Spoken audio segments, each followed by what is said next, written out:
The hospital at midnight always carried a strange kind of stillness, one that felt like the world was holding its breath.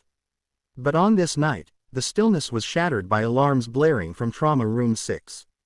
Nurses rushed past with frantic urgency, doctors barked orders, and the floor trembled beneath hurried footsteps.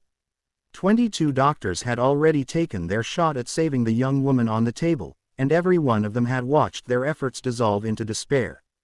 Her name was Lily Hartman, brilliant neurology student, beloved daughter of Thomas Hartman, the hospital's biggest donor.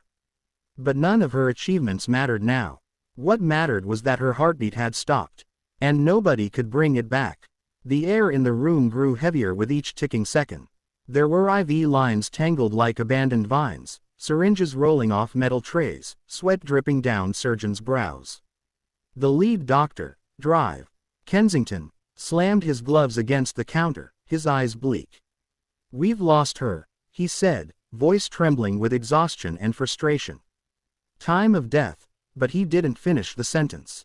Because outside the glass wall stood a man who had stopped dead in his tracks, gripping a mop so tightly his knuckles turned white. His gray coveralls hung loosely on his lean frame, and his boots were worn down from years of walking the same sterile halls. His name was Ethan Cole, night shift janitor, single dad, invisible to everyone except the few people who took the time to notice. But despite the uniform, despite the mop, despite the label the hospital had given him, his eyes were not the eyes of a man who belonged on the sidelines. They were the eyes of someone who recognized what was happening in that room, and who knew something the others didn't. Ethan stepped closer to the glass, heart pounding. He didn't intend to watch. He certainly didn't intend to interfere. He'd spent years forcing himself to fade into the background, because stepping forward, showing who he used to be, had led to nothing but pain.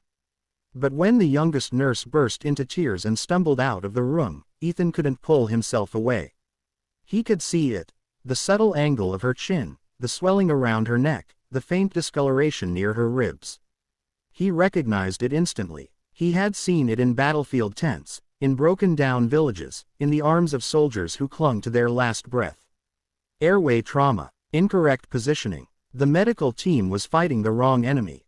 His heart twisted violently. He hadn't felt this kind of surge in years, not since the night he lost his wife, Emily, in an accident where he failed to save the one person he loved most. He had walked away from everything after that, his certifications, his training, his identity. He became a janitor because it was the only place where nobody asked him to save lives. But tonight, someone needed him. And the thought of doing nothing felt like a betrayal of every life he had saved before, and every life he had failed to save. Ethan pushed the door open. "Hey," a nurse cried, "you can't be in here." But he didn't stop. His voice came out calm, steady, almost frighteningly controlled. "Her airway is collapsing," he said as he approached the table. "You're ventilating the wrong angle." "Doctor," Kensington snapped, "excuse me. Who the hell do you think you are?" Ethan stepped beside the girl, ignoring the stares, the outrage, the disbelief. "Tilt her jaw," he instructed softly. "Not back. Up. You're closing her throat when you push." The anesthesiologist's breath hitched. "He's right." Kensington glared. "He is a janitor." "He's right," the anesthesiologist repeated, louder this time. Ethan reached for the laryngoscope, and the room tensed. "Put that down," Kensington barked. "You are not trained for..." Ethan snapped the tool open with expert precision, and the click was unmistakable. Not the clumsy fumble of a janitor picking up something unfamiliar. This was muscle memory. Years of training. Years of doing this under pressure far worse than this room could imagine. The staff looked at each other, stunned. Ethan took one slow breath, then spoke with a quiet authority that cut through the chaos like a blade. "If you walk away," he said, "you lose her. If you let me work for 30 seconds, you might get her back." That single sentence froze every person in that room. Kensington clenched his jaw. 30 seconds, he said tightly. Not one more. Ethan didn't waste a heartbeat. He repositioned Lily's head with a precision none of them had attempted, then slipped the scope into her throat. The swelling was worse than he expected, nearly blocking the airway entirely. "There you are," he whispered, locating the passage.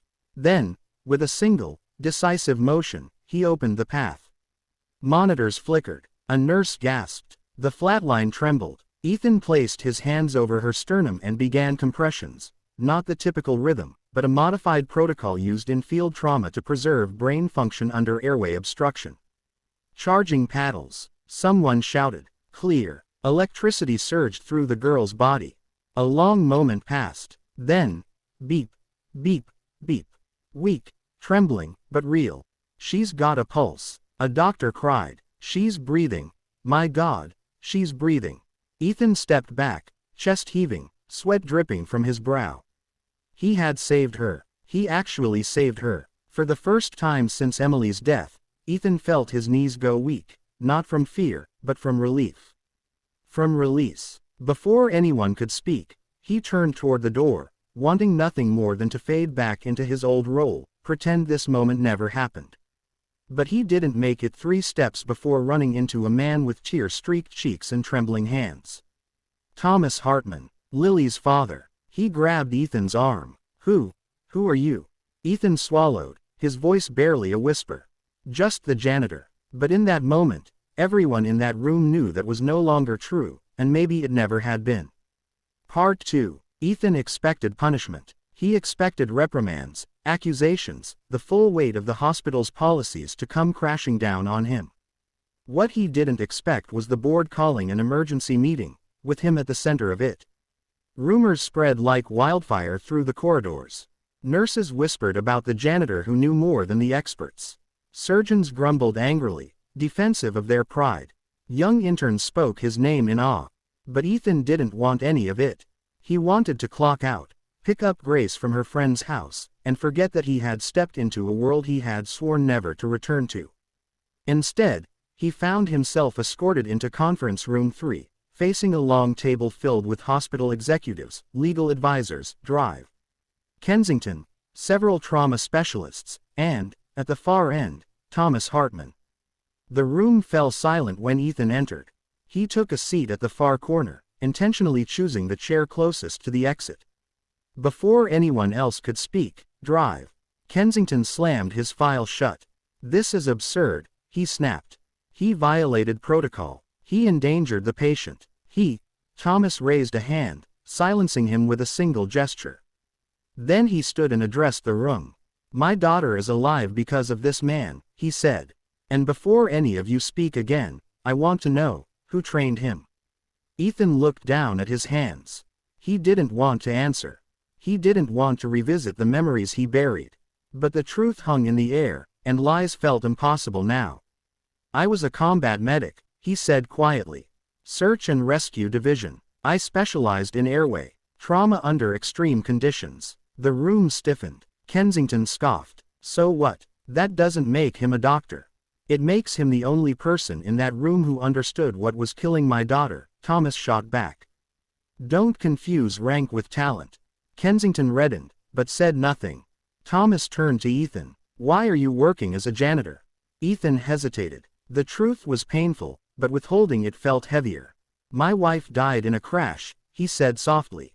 I couldn't save her. I tried. He swallowed hard. After that, I couldn't keep going. The pressure, the memories, I just needed something simple. Something where nobody depended on me. But someone did depend on you, Thomas said gently. Your daughter. Ethan's chest tightened. Grace is the only reason I'm still standing, he whispered. Thomas nodded with understanding etched deep in his eyes. Ethan, he said, Lily is awake. She wants to meet you. Ethan froze. I don't want to intrude. You saved her life. There is no intrusion. They walked to the recovery ward. Lily lay propped up with pillows, her face pale but glowing with fragile life. When her eyes landed on Ethan, she gasped softly. You're the man, she whispered. The one who didn't give up.